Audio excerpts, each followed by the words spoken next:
Hello everyone, welcome back to my YouTube channel VIP topper classes में आप सभी का बहुत बहुत स्वागत है।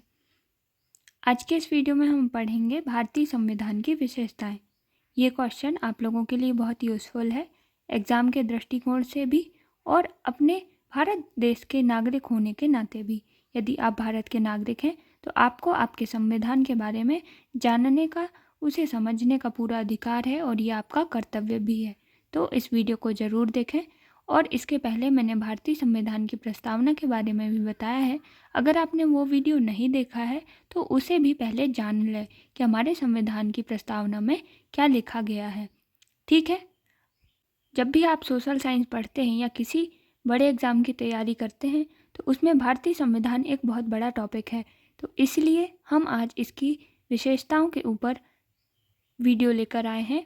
आशा है कि आपको ये वीडियो अच्छा लगेगा और मैं उम्मीद करती हूँ कि आप ये वीडियो पूरा लास्ट तक ज़रूर देखें, क्योंकि ये वीडियो थोड़ा सा लंबा ज़रूर हो सकता है लेकिन आपके लिए बहुत यूज़फुल होगा। तो चलिए वीडियो को स्टार्ट करते हैं। भारतीय संविधान की विशेषताएं। किसी भी देश का संविधान देश की विशिष्ट आवश्यकताओं के अनुरूप होता है और इसी कारण प्रत्येक संविधान का अपना विशिष्ट स्वरूप होता है। संविधान सभा में पंडित नेहरू ने कहा था, ये आप ध्यान रखेंगे, इसको आप याद कर लें। जब भी आप क्वेश्चन लिखें तो इसको ज़रूर लिखें, ठीक है। तो ये हम लिखेंगे कि संविधान सभा में पंडित नेहरू ने कहा था, यदि कोई संविधान जनमानस की आकांक्षाओं के अनुरूप नहीं है तो वह खोखला है और संबंधित समाज को पीछे ले जाता है। इसलिए इस मनोभाव को ध्यान में रखते हुए भारतीय संविधान के निर्माताओं ने भारत जैसे विशालकाय, बहुजातीय, बहुभाषीय तथा बहुल संप्रदाय वाले राष्ट्र के लिए उपयुक्त संविधान का निर्माण किया। भारतीय संविधान की विशेषताएं अब हम देखेंगे, ठीक है। तो आप ये पॉइंट को बहुत अच्छे से देख लें, क्योंकि भारत के जैसा विशाल संविधान पूरे विश्व में नहीं है। ये देखते हैं संविधान की विशेषताएं। हमारे भारतीय संविधान की सबसे बड़ी विशेषता है, सबसे फर्स्ट पॉइंट हम लिखेंगे, सबसे विशाल लिखित संविधान। संविधान को मूलतः दो वर्गों में बांटा जा सकता है, लिखित एवं अलिखित। तो हमारे भारत का संविधान विश्व का सबसे विशाल लिखित संविधान है। वर्तमान में इसमें एक प्रस्तावना, जो कि मैंने पिछले वीडियो में बताई हुई है, एवं 450 अनुच्छेद हैं जो 24 वर्गों में विभाजित हैं। यद्यपि अनुच्छेद की संख्या अभी भी 395 है तथा भाग की संख्या 22 है और अनुसूचियां 12 हैं। मतलब यदि किसी भी संविधान में संशोधन हुआ है तो उन्हें अनुच्छेद के अलग अलग भागों में बताया गया है, ना कि अनुच्छेदों की संख्या को परिवर्तित किया गया है, ठीक है। सेकेंड है नम्यता और अनम्यता का समन्वय। संविधान जो है, संविधान की नम्यता और अनम्यता उसके संशोधन की प्रक्रिया पर निर्भर करती है। इसको आप कह सकते हैं कि संविधान का लचीलापन या कठोरतापन, ठीक है। तो जिस संविधान में संशोधन की प्रक्रिया जटिल हो उसे अनम्य और जिसमें सरल हो उसे नम्य संविधान कहते हैं। तो भारतीय संविधान लिखित होते हुए भी परिवर्तनशील है। भारतीय संविधान में दोनों प्रकार का आप संविधान देख सकते हैं। कुछ कुछ संशोधनों में सामान्य तरीके से संशोधन हो जाता है, लेकिन कहीं कहीं जटिल प्रक्रिया अपनाना पड़ता है। तो इस प्रकार भारतीय संविधान में ये दोनों विशेषताओं का समन्वय है, ठीक है। थर्ड पॉइंट है धर्मनिरपेक्ष राज्य। और मैं आप लोगों को बता दूं कि मैंने ये वीडियो आप लोगों के लिए बहुत मेहनत करके बनाया है। तो आप, ये ज़रूर थोड़ा लंबा हो रहा है लेकिन आप इसे पूरा देखें। आप लोग यदि ये वीडियो पूरा देख लेते हैं तो आपके लिए संविधान का जो टॉपिक है ये बहुत मजबूत हो जाएगा, ठीक है। तो थर्ड पॉइंट है धर्मनिरपेक्ष राज्य। भारतीय संविधान धर्मनिरपेक्षता की अवधारणा को अपनाता है। इसके अनुरूप भारत का कोई राजकीय धर्म नहीं होगा तथा सभी धर्मों का समान रूप से यह सम्मान करेगा। ये क्या है, हमारे भारतीय संविधान की बहुत बड़ी विशेषता है। फोर्थ पॉइंट है लोकतांत्रिक गणराज्य। संविधान की प्रस्तावना के अनुसार भारत एक लोकतंत्रात्मक गणराज्य है।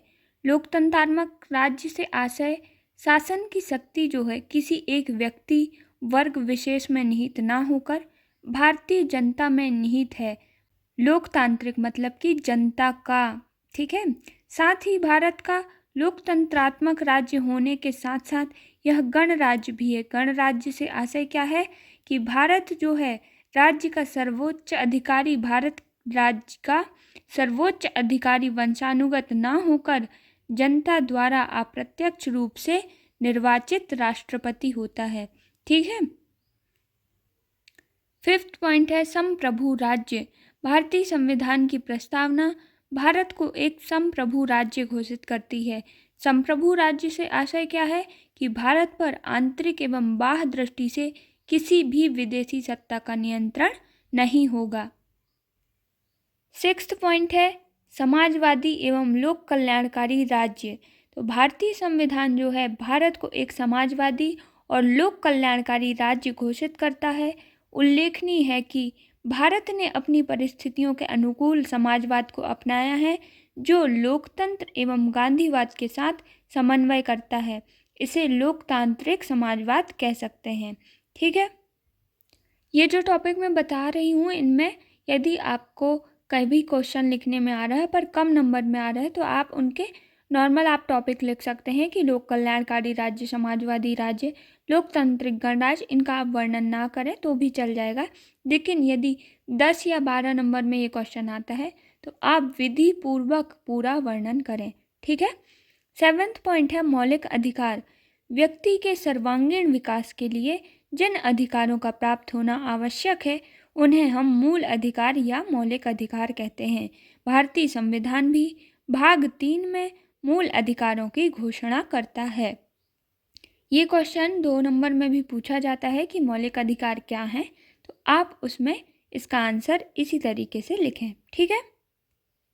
8th पॉइंट है राज्य के नीति निर्देशक सिद्धांत। सामाजिक एवं आर्थिक न्याय की स्थापना हेतु राज्य के कुछ कर्तव्य माने गए हैं जिन्हें राज्य के नीति निर्देशक तत्व कहा जाता है। भारतीय संविधान के भाग 4 में इनका उल्लेख किया गया है। आप ये नोट डाउन कर लें, यहाँ अंडरलाइन कर लें कि किस भाग में किसका वर्णन किया गया है। जैसे कि भाग 4 में राज्य के नीति निर्देशक सिद्धांतों का, भाग 3 में मौलिक अधिकारों का। इस तरीके से आप इन्हें अंडरलाइन करके पढ़ें, इन्हें याद रखें क्योंकि ये ऑब्जेक्टिव में भी पूछे जाते हैं बड़े बड़े एग्जाम्स में, ठीक है। 9th पॉइंट है मौलिक कर्तव्य। अधिकार एवं कर्तव्य जो हैं एक दूसरे के पूरक होते हैं।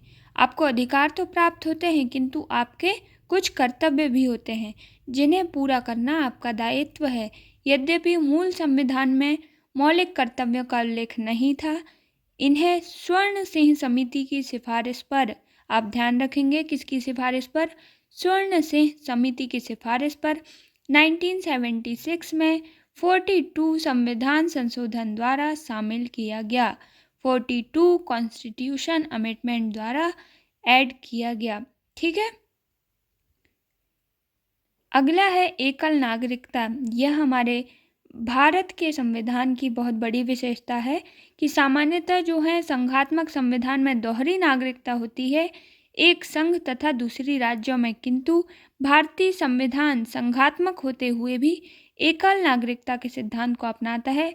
अर्थात इन्होंने संघात्मक का मतलब है कि संघ और राज्य दोनों होंगे लेकिन संघ को ज़्यादा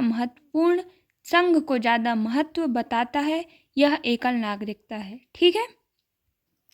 11th पॉइंट है संविधान की सर्वोच्चता। भारतीय संविधान की सर्वोच्चता को स्थापित करता है, अर्थात संविधान से ऊपर कोई कानून नहीं है। सरकार या राज्य संविधान के विरुद्ध कोई भी विधि या नियम नहीं बना सकती है। मतलब यदि कोई सरकार या राज्य नियम बनाती है तो वह संविधान के विरुद्ध नहीं होगा, ठीक है। अगला पॉइंट है सार्वभौमिक वयस्क मताधिकार। तो भारतीय संविधान, ये आप सभी जानते हैं कि सार्वभौमिक वयस्क मताधिकार को अपनाता है। 18 वर्ष की आयु के ऊपर प्रत्येक व्यक्ति को धर्म, जाति, लिंग, साक्षरता तथा संपत्ति के आधार पर बिना भेदभाव किए मतदान का अधिकार है। और हम लास्ट विशेषता देखते हैं आपातकालीन प्रावधान। तो देश की एकता, अखंडता और संप्रभुता को बनाए रखना प्रत्येक लोकतांत्रिक सरकार का कर्तव्य होता है। यदि उसके समक्ष असामान्य परिस्थितियां, युद्ध, आक्रमण एवं सशस्त्र विद्रोह उत्पन्न हो जाए तो उससे निपटने के लिए विशेष प्रावधानों की आवश्यकता होती है। इसे ध्यान में रखते हुए भारतीय संविधान भाग 18 में आपातकालीन प्रावधानों की व्यवस्था करता है। हमारे देश में 3 बार आपातकाल लागू हो चुका है, तो ऐसी स्थितियों में भी देश की जो अखंडता है, एकता है, यह हमेशा बरकरार रहे, इसके लिए संविधान में भाग 18 में आपातकालीन प्रावधान किए गए हैं। इस तरीके से हमारा ये वीडियो कंप्लीट होता है। आशा है कि आप लोगों के लिए ये बहुत यूज़फुल रहा होगा और आपको बहुत अच्छा भी लगा होगा। अगर आपको ये वीडियो पसंद आया है तो वीडियो को लाइक ज़रूर करें, और अगर आप इस चैनल पर पहली बार विज़िट किए हैं तो चैनल को सब्सक्राइब ज़रूर कर लें, और आप किस टॉपिक में वीडियो चाहते हैं ये भी कमेंट ज़रूर करें। आपके लिए हम आपके टॉपिक पर वीडियो ज़रूर लेकर आएंगे। वीडियो देखने के लिए आप सभी का बहुत बहुत धन्यवाद। Thanks for watching.